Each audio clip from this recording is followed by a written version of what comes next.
Oke, selamat datang. Pernah kepikiran nggak, apa sih kesamaan antara seorang pemimpin yang kontroversial, investor legendaris, dan sebuah kota yang mungkin jarang kita dengar? Jawabannya, mereka semua itu ternyata beroperasi pakai sebuah cetak biru yang jelas banget. Nah, kali ini kita akan coba bedah bareng-bareng cetak biru mereka untuk nemuin rahasia di baliknya. Jadi, perjalanan kita bakal dimulai dengan ngelihat cetak biru seorang individu yang lahir dari kekacauan. Terus, kita geser ke sistem bisnis yang super rasional.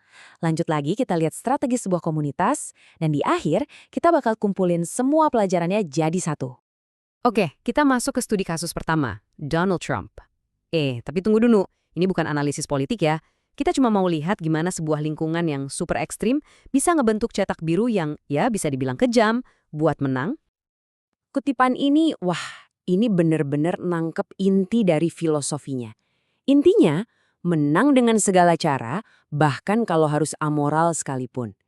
Ini aturan main pertama dalam cetak birunya, di mana hukum itu bukan panduan moral, tapi senjata. Coba bayangin deh kondisinya. Ini tuh medan perang tempat Trump membentuk dirinya. Waktu semua orang kabur dari kota yang bangkrut dan penuh kejahatan ini, dia justru melihat peluang. Dia sadar di tengah sistem yang lemah dan hukum yang lumpuh, dia bisa bikin aturan mainnya sendiri. Nah, yang menarik tuh di sini. Gimana semua sifat ini, dari logika menang kalah, pakai agresi dan intimidasi, semuanya itu lahir dari lingkungan yang kacau tadi. Ini yang jadi inti cetak biru pribadinya. Logikanya bukan lagi soal benar atau salah, tapi murni cuma soal menang atau kalah. Kekuatan jadi satu-satunya kompas. Dan ini adalah contoh paling konkret gimana cetak birunya bekerja. Sebuah metode yang sistematis buat menang dengan cara ngeksploitasi sistem yang lemah dan memangsa yang lebih rentan. Dia tahu banget, dalam sistem hukum yang bisa dibeli, siapa yang punya duit paling banyak, dialah yang menang. Oke, dari dunia yang brutal tadi, sekarang kita lompat ke kutub yang benar-benar berlawanan. Kita pindah dari cetak biru yang lahir dari kekacauan ke cetak biru yang dasarnya adalah evaluasi yang super sistematis dan rasional. Metrik pertama dalam cetak biru Buffett itu namanya ROI. Simpelnya gini, ini bukan soal berapa banyak duit yang kamu hasilkan, tapi seberapa jago kamu muterin modal yang kamu punya buat ngasilin untung. Grafik ini ngunjukin poinnya dengan jelas banget. Ya, perusahaan B emang untungnya lebih gede. Tapi lihat deh, perusahaan A jauh lebih efisien dalam mengubah modal jadi untung. Warren Buffett tanpa ragu pasti akan milih perusahaan A karena sistemnya lebih unggul. Selanjutnya ada operating margin. Anggap aja ini kayak bantalan finansial. Kalau marginnya tebal, bisnis punya ruang gerak. Jadi kalau ada masalah, mau inovasi atau mau ekspansi, nggak langsung goyang dan terancam bangkrut. Terus ada free cash flow atau FCF. Ini yang nunjukin kesehatan finansial sebenarnya dari sebuah perusahaan.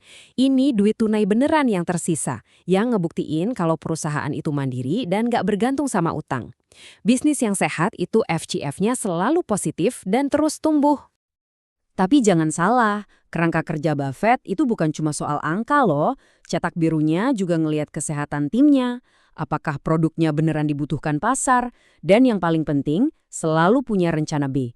Karena sistem terbaik sekalipun bisa gagal kalau nggak siap sama kemungkinan terburuk. Nah, sekarang ayo kita zoom out. Dari level individu dan bisnis, kita coba lihat gimana prinsip-prinsip ini berlaku di skala yang jauh lebih besar. Sebuah komunitas, sebuah kota. Cetak biru Kudus itu akarnya udah jauh banget, ratusan tahun lalu, dan fondasinya adalah toleransi dan adaptasi. Bukannya maksa, para pendahulu di sana justru milih buat beradaptasi, dan warisan inilah yang masih ngebentuk identitas kota ini sampai sekarang. 78%. Angka yang luar biasa kan? Ini menunjukkan Kudus itu emang raksasa industri. Tapi di balik angka yang keren ini, ada resiko yang gede banget. Gimana kalau pilar utama ini tiba-tiba goyah? Untuk bisa ngerti risikonya, kita perlu belajar dari cerita kota lain yang dulu juga punya cetak biru industri yang kuat banget, Detroit. Cerita Detroit ini benar-benar jadi pelajaran pahit. Cetak biru mereka itu terlalu kaku, terlalu bergantung pada satu industri saja. Pas dunia berubah, mereka nggak bisa adaptasi. Hasilnya, kehancuran ekonomi total. Kudus kelihatannya sadar banget sama resiko ini. Strategi mereka biar nggak jadi Detroit berikutnya adalah dengan membangun cetak biru baru yang fokusnya ke manusianya.